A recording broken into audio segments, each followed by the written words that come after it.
책 추목에서 68번째로 읽어드리는 책은 브루스 윌킨슨의 영적 도약의 경험입니다. 브루스 윌킨슨은 Walk Through the Bible Ministries WTB의 설립자이자 대표입니다. 너무나 많은 그리스도인들이 내게 영적 도약에서 좌절을 맛보았다고 하소연한다. 할 수 있는 건 다 해봤지만 된 일은 아무것도 없습니다. 아마 위대한 성인들에게나 가능한 걸 기대했었나 봅니다. 낙심하지 말라. 당신의 소망은 이루어질 수 있다. 하나님은 이 순간을 기다려 오셨다. 그분은 당신의 요구를 평생 들어주겠다고 약속하신다. 너희가 전심으로 나를 찾고 찾으면 나를 만나리라. 나 여호와가 말하노라. 예레미야서 29장 13절에서 14절. 삶에서 끊임없는 변화를 위한 행동을 취할 준비가 되었는가? 이 책은 그런 당신을 위해 썼다.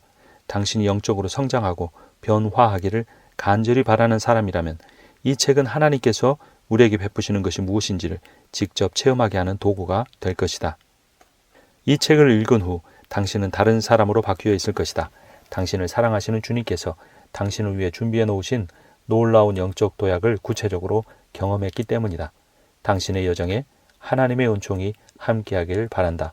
브루스 윌킨슨. 당신은 분명 삶의 중요한 시점에서 주님께 도약을 구하고 있을 것이다. 지금 이 책을 읽고 있거나 듣고 있다는 것이 그것을 증명해 주고 있지 않은가? 지금 당신은 태양빛에 눈을 가늘게 뜨고 암벽을 올려다보고 있다. 주님, 제가 여기 있나이다. 나는 변화되기 원합니다. 주님이 주시는 가장 좋은 것을 받기 원합니다. 나를 도와주소서. 나는 30년 동안 사역해 오면서 개인적이고도 영적인 변화를 갈망하는 수많은 사람들을 만나보았다. 변화를 간절히 바라는 사람들이 가득 모인 강당에서 설교한 적도 있었고 정말 열심인 사람들과 1대1로 상담을 한 적도 있다. 그런데 이들이 던지는 질문은 놀라울 정도로 비슷하다. 내가 무엇을 놓치고 있는가? 내 삶과 가족을 위해 하나님께서 준비하고 풍성하고 가장 좋은 것은 무엇인가? 어떻게 하면 그것을 경험할 수 있을까? 그러려면 내가 어떤 대가를 치러야 하는가? 내가 이번에는 실패하지 않으리라는 걸 어떻게 확신할 수 있는가? 어디서 시작해야 하는가? 어떻게 하면 그리스도인의 이런 소중한 경험을 자녀들에게 물려줄 수 있는가? 당신도 이런 사람들을 만나보았을 것이다. 혹은 당신도 이들 가운데 하나일 수 있다. 이들은 교회에 출석하고 특별 집회에 참석하고 자기 개발에 관한 신간 도서를 읽는다. 새롭게 헌신을 다짐한다. 그런데 변화라는 암벽이 이들을 가로막는다. 이때 당신은 나는 결코 정상에 오를 수 없을 거야 라고 판단하고 비틀거리다가 결국 자신에 관한 것으로 뒷걸음질 치고 만다. 하나님께서 의도하신 그리스도인의 삶은 이것이 아니다. 하나님께서는 하나님의 말씀을 통해 단순하면서도 강력한 원리를 우리에게 주셨다. 그렇기 때문에 우리는 삶의 중요한 부분에서 의미 있고 지속적인 도약을 할 수 있다. 그리스도인의 성장을 양끝이 있는 로프라고 생각해보자. 로프의 양끝 사이에는 50m 수직 암벽이 버티고 있다. 로프의 한쪽 끝에는 당신이 있다. 당신은 가능성을 붙잡고 있는 힘을 다해 성숙을 향해 나아가지만 실패와 불안, 반대와 그 밖에 예상치 못하는 일들 때문에 두려울 뿐이다. 머리는 빙빙 돌고 무릎은 후들거린다. 그러나 놀라운 소식이 있다. 당신 혼자서 암벽을 오르지 않는다는 것이다. 하나님이 항상 로프의 반대쪽 끝을 잡고 계신다. 위에 계시는 그분을 전적으로 믿는다면 당신은 변화를 향해 나아갈 수 있다. 사실 우리의 삶에는 이 엄청난 능력이 흘러넘치고 있다. 진정한 영적 도약에서 가장 중요한 것 하나가 바로 이 사실이다. 즉 하나님도 일하고 계시다는 것이다. 마음속으로 환한 무대에 3개의 의자를 그려보라. 각각의 의자는 하나님에 대한 개개인의 영적 상태를 나타낸다. 왼쪽 의자를 첫째 의자, 가운데 의자를 둘째 의자, 오른쪽 의자를 셋째 의자라고 하자. 이 셋을 합쳐서 믿음의 의자라고 칭하겠다. 세 의자는 세상 모든 사람이 하나님께 어떻게 반응하는지 정확하게 보여준다. 첫째 의자에 앉은 사람은 구원받은 자다. 그는 구원이라는 선물을 받았을 뿐 아니라 그리스도의 권세와 인도에 기꺼이 순종하기도 한다. 주님을 친구이자 구주로 생각하며 자신과 가족을 위해 주님과 의미 있고 지속적으로 성장하는 관계를 유지하고 있다. 사도 바울은 이것을 신령한 상태, spiritual state라고 한다. 마음속으로 반질반질하게 다른 첫째 의자에 헌신이라고 새겨 넣어라. 해일과 같은 체험을 하거나 위기의 큰 파도에 떠밀려 감사하는 마음과 선한 의도를 갖게 되었다 하자. 이렇게 해서 갑작스럽게 첫째 의자에 올랐다고 자신이 첫째 의자의 그리스도인이라고 생각하는 사람들이 있다. 이런 사람들은 그 놀라운 사건과 감정의 파도가 밀려갈 즈음 본 상태가 드러난다. 물론 이런 경험도 나름 의미가 있다. 그러나 첫째 의자의 삶은 개개인의 온전한 지정의에 기초한다. 첫째 의자의 사람들은 평생토록 영적 성숙을 위한 여행을 한다. 그들은 변함없는 순종과 목적의식을 가지고 있다. 그러므로 성령께서는 하나님이 그분의 모든 자녀들에게 주고자 하시는 복과 성취와 성공의 자리로 이끄실 수 있다. 둘째 여자는 그리스도 안에서 새 생명을 받았지만 어느 선까지 그분을 따를지 결정하지 못한 사람을 나타낸다. 그는 첫째 여자의 사람이 믿는 모든 진리를 믿는다고 말한다. 실생활에서 많은 면에서 그리스도인의 생활 방식을 따르고 대개는 선하게 살아간다. 그러나 그 길은 안정되고 모순적이다. 그의 삶을 뒤흔드는 영적인 파도가 없으면 즉시 내면의 힘을 잃어버린다. 근본적으로 헌신하지 않기 때문이다. 둘째 여자의 사람들은 시간이 지날수록 첫째 여자의 사람에게서 멀어지고 셋째 여자의 이웃에 가까워지는 경향이 있다. 결국 시간이 지나면 그리스도를 구주로 알지 않는 사람들과 전혀 구별되지 않는 상태에 달한다. 바울은 이것을 육신에 속한 상태라고 한다. 이 의자에 타협이라고 새겨 넣어라. 타협이란 말 이면에는 하나의 중요한 진리가 있다. 이면에 또 다른 하나의 헌신이 숨어 있다는 것이다. 이것은 첫 번째 헌신과는 다른 경쟁적인 헌신이다. 첫째 의자를 묘사할 때 사용한 헌신이라는 단어를 둘째 의자의 설명에도 사용하는 이유가 여기 있다. 타협의 밑바닥에는 자아에 대한 뿌리 깊은 헌신이 자리 잡고 있다. 둘째 의자의 사람은 입술로는 하나님을 말하지만 마음의 보좌에는 자신을 앉혀놓고 있다. 그러기에 헌신이 근본적으로 바뀌지 않는 한 영적 도약을 위한 어떤 시도도 지속적인 효과를 거두지는 못한다. 셋째 의자의 사람은 그리스도를 구주로 영접한 적이 없다. 그러므로 영적 도약을 위한 모든 시도는 절망적인 실패로 끝나고 만다. 그는 여전히 바울이 말한 자연적인 상태에 머물러 있다. 개역성경은 이것을 육에 속한 상태로, 표준 세번역은 자연에 속한 상태로 옮겼다. 그는 아직 영적으로 거듭나지 못했다. 그러므로 그의 삶에는 성령의 역사가 제한될 수밖에 없다. 그러나 기쁜 소식이 있다. 이런 상태에 있는 사람은 모두 가장 중요한 영적 도약의 후보자라는 것이다. 셋째 의자의 사람일지라도 예수 그리스도를 믿고 용서와 새 생명을 구하면 오늘이라도 당장 그분의 가족이 될 수 있다. 우리는 누구나 세 개의 의자, 세 개의 영적 상태 가운데 하나에 속해 있다. 예외는 없다. 당신도 나처럼 어떤 과정을 통해 자신이 어떤 의자에 앉는지 파악해야 한다. 다시 한번 정리해보면 첫째 의자는 헌신의 사람이다. 구원받았고 영적인 상태에 있다. 둘째 의자는 타협이다. 구원받았지만 아직 육신에 속한 상태이다. 셋째 의자는 대립이다. 구원받지 못했고 자연적인 상태에 머문다. 당신이 지금 앉아있는 의자는 어떤 의자인가? 마음에 드는가? 자신의 선택에 만족하는가? 무엇보다 더 남은 평생을 그 자에서 보내고 싶은가? 도약을 위한 선택은 당신에게 달렸다. 젊은 어머니와 15살 아들이 주차장에서 나를 불러 세웠다. 그녀의 눈에는 눈물이 맺혀 있었다. 그녀는 내게 하고 싶은 얘기가 있다며 자신의 가난한 삶을 고백하기 시작했다. 참으로 힘든 생활의 연속이었으며 하나님을 떠난 적도 있었다고 말했다. 그러나 결국은 다시 하나님께로 돌아왔다고 했다. 우리와 우리의 자녀들에 대한 하나님의 뜻은 끊임없이 삶의 변화를 추구하는 것이다. 새 의자는 놀라운 비밀을 가지고 있다. 하나님은 당신과 당신의 가족이 성숙과 복을 향해 전진하게 하는 하늘의 모든 영적 권세와 능력을 예비하고 계신다. 당신이 지금 어떤 영적 상태에 있던 간에 하나님은 당신에게 최선의 것을 주기 위해 일하실 것이다. 자신이 지금 둘째 의자에 앉아있는 것은 아닌지 의심이 가는가? 혹은 그렇다고 확신하는가? 그렇다면 당신은 자신이 영적으로 이류 인생을 살 운명을 느끼고 있을 것이다. 그런데도 자신이 왜 영적 도약을 경험할 수 없는지 전혀 모를 것이다. 가장 고상하고 지혜롭다는 사람들이 왜 그들을 향한 하나님의 놀라운 배려를 맛보지 못하는지 그 이유를 살펴보아야 한다. 하나님은 우리의 단면을 보지 않으신다. 우리의 전인을 보신다. 하나님은 당신이 사람들과 함께 있거나 혼자 있을 때 모든 모습을 보신다. 그리고 하나님께서는 자신의 백성들이 온전하고 정직하게 살기를 요구하신다. 우리가 삶을 전체적으로 다루고 삶의 전반적인 모든 부분을 첫째 의자로 이끄는데 집중하는 것도 바로 이 때문이다. 신자에게 자아를 여러 구획으로 나누어 편의를 도모하는 것은 있을 수 없는 일이다. 이런 생활 방식은 실패로 끝나고 만다. 이것은 위선의 모래 위에 세워진 지혜일 뿐이다. 모든 둘째 의자의 사람들이 이내 발견하는 사실이 있다.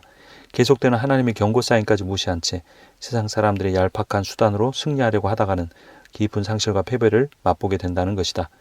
거짓이 늘수록 인간관계는 비틀거리기 시작한다. 꿈은 산산조각이 난다. 영혼은 시들고 결국 패배를 인정할 수밖에 없는 지경에 이른다. 세상에서 가장 불행하고 가장 크게 좌절하며 스트레스를 가장 많이 받고 환멸감을 가장 크게 느끼는 사람들은 당신의 생각과는 달리 비그리스도인이 아니다. 오히려 그리스도를 알고 있지만 수년, 심지어 수십 년 동안 그분과 싸우며 그분의 인도하심을 거부하는 둘째 의자의 사람이다. 그 이유는 무엇인가? 타협한 신자들이 주님에게서 멀어져 죄와 거래할 때 성령께서는 그들을 돌아오게 하고자 죄를 깨닫게 하고 이들을 징계하시기 때문이다.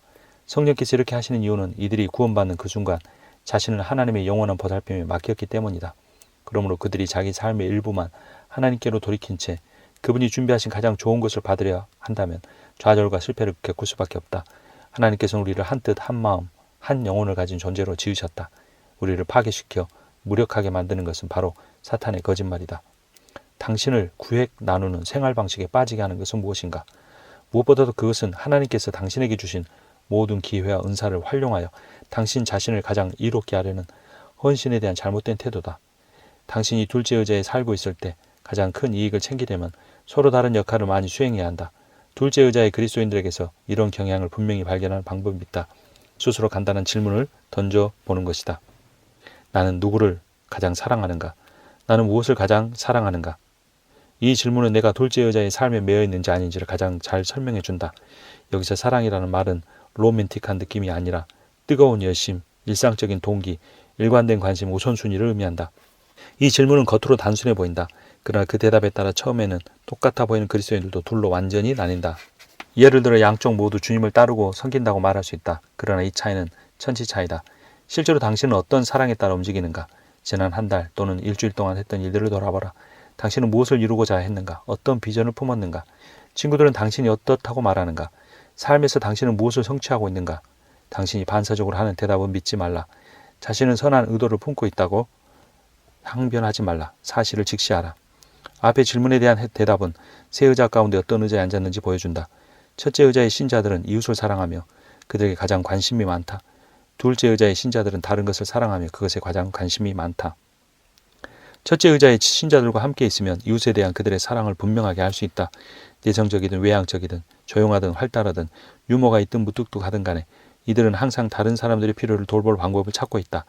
이들은 대접하기 좋아하고 여러 사람들과 잘 어울린다. 그들은 여러 방면에서 이웃을 돕고자 노력한다. 초대교회는 예수님을 믿고 크리스천이 됨과 동시에 이웃을 돌봐야 한다는 필요성을 인식했다. 그리스도인들은 모일 때 모든 것을 함께 나누었고 필요하면 서로를 돌보기 위해 자신의 소유까지 팔았다. 힘든 시기에는 교회를 돕고자 넘치게 헌금했으며 복음을 전하는 바울과 그 밖의 전도자들을 아낌없이 후원했다. 이들은 자신의 필요보다 다른 사람들의 필요를 먼저 생각했으며 그런 과정에서 이들의 필요는 또 다른 사람들에 의해 채워졌다. 이들은 서로를 너무나 깊이 사랑했다. 이것은 마치 향기처럼 퍼져 다른 사람들을 사랑의 가족 안으로 이끌었다. 겸손하게 서로를 섬기는 이들의 모습은 외부인들마저 감동시켰다. 그 결과 이들은 하나님의 사랑을 쉽게 전할 수 있었다. 우리는 주님께 헌신할 때 그분이 헌신하신 일에 헌신하게 된다. 첫째 의자의 신자들이 가장 먼저 이웃을 사랑하는 것도 바로 이 때문이다. 하나님께서는 포도를 풍성하게 수확하거나 멋진 누름나무 그늘길을 거닐기 위해 에돔 동산에 오셨는가? 아니다. 그분의 자녀인 아담과 하와를 돌보고 그들과 함께 거닐며 즐겁게 대화하기 위해 오셨다. 예수님이 세상에 오신 이유도 마찬가지다. 주님은 힘든 거래를 성사시키거나 공공 건물을 짓거나 불평등한 세금을 시정하거나 교육위원회에서 한자리 하기 위하여 이 땅에 오지 않으셨다. 잃어버린 자들을 구원하여 우리가 그분과 영원한 관계를 가질 수 있게 할 목적으로 오셨다. 아마 우리들 대부분 다음 성경 구절을 어릴 때부터 잘 알고 있었을 것이다. 하나님이 세상을 이처럼 사랑하사 독생자를 주셨으니 이는 저를 믿는 자마다 멸망치 않고 영생을 얻게 하려 하심이라. 하나님이 그 아들을 세상에 보내신 것은 세상을 심판하려 하심이 아니요 저로 말미암아 세상이 구원을 받게 하려 하심이라. 요한복음 3장 16절에서 17절. 예수께서는 자신이 이 땅에 오신 목적을 말씀하실 때 인자에 온 것은 섬김을 받으려 함이 아니라 도리어 섬기려 하고 자기 목숨을 많은 사람의 대속물로 주려 함이니라고 말씀하셨다. 예수님은 어떤 사람이 자신을 찾아오든 간에 그들을 위해 항상 시간을 내셨다. 복음서 어디를 보더라도 주님은 언제나 힘이 있든 없든 인정을 받든 못 받든 젊고 아름답든 병들고 상처투성이든지 상관없이 모든 인종, 모든 부의 사람들을 먼저 돌보시고 사랑하셨음을 우리는 확인할 수 있다.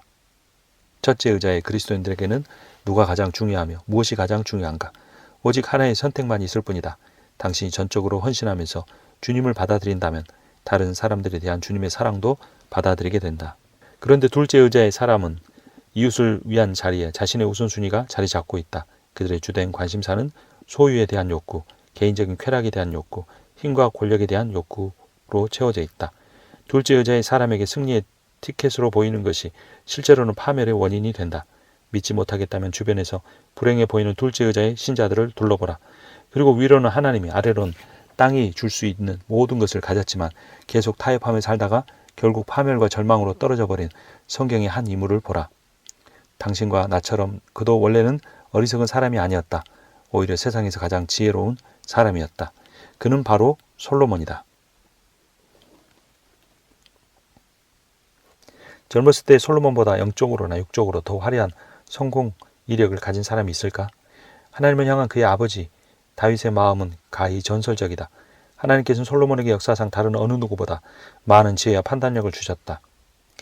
그러나 그는 자신을 위해 부를, 아내를, 말을 많이 두고 하나님 대신에 그 힘과 소유를 누리며 빠져 살았다.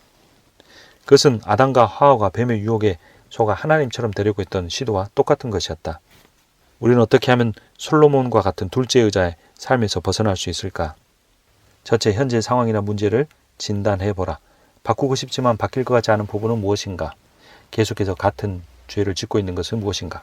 둘째, 도약의 목표를 구체적으로 정하라. 어떤 모습으로 변화되기를 원하는가? 셋째, 그 장애물들을 확인해보라.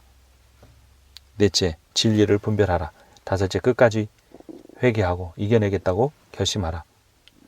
도약을 확실히 하는데 요구되는 것들을 행동으로 즉시 옮기라. 죄란 자신의 정체성을 잘 모르거나 잊어버리는 것이다. 우리는 하나님 나라의 왕족이다. 우리는 하나님의 사랑을 받고 있다. 우리는 믿을 수 없을 만큼 하나님과 이 세상의 소중한 존재이다. 둘째 의자에서 첫째 의자로 나가기를 원한다면 우리는 스스로에게 질문해 봐야 한다. 누가 우리의 삶을 주관하고 있는가? 우리가 실제 섬기고 있는 대상은 무엇인가? 돈인가? 하나님인가? 쾌락인가? 하나님인가? 성공인가? 하나님인가? 성경은 이렇게 말한다. 너희는 먼저 그의 나라와 그의 의를 구하라. 그리하면 이 모든 것을 너희에게 더하시리라. 우리는 우리가 섬기고 있는 것이 하나님인지 아니면 하나님이 주시는 복인지 잘 분별할 수 있어야 한다. 하나님 나라를 위해 자신이 가진 달란트를 더 많이 활용할 수 있어야 된다. 하나님 나라를 위해 사용할 수 있는 기술이 무엇인지 살펴보고 부족하다면 그 기술을 훈련하는 시간을 가져야 한다. 그 훈련을 위해 많은 비용도 우리가 아까워해서는 안 된다. 우리가 둘째 의자에서 첫 번째 의자로 나아가기 위해서 꼭 필요한 것이 있다. 죄 문제를 해결하는 것이다. 첫 번째, 우리는 우리의 삶에 죄더미가 있음을 인정해야 한다.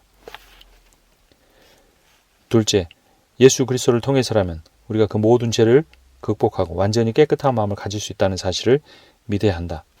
우리가 아무리 큰 죄의 더미를 가지고 있다고 할지라도 하나님께 우리의 마음의 주권을 내어드리면 하나님께서는 그 모든 것들을 해결하실 수 있다. 하나님은 숨어있는 죄까지 하나도 남김없이 씻겨질 때까지 당신에게 힘을 주시는 분이시기 때문이다. 그러나 그 과정 중에 의심하지 말라. 정말 내가 이런 습관들을 정말 버릴 수 있을까? 아니 내가 버리기를 원하기는 하는 것일까? 난 할 수 없어. 절대 안 될 거야. 너무 어려워. 죄가 너무 많아. 이것 말고도 더 급한 일이 많아. 라고 변명해서는 안 된다.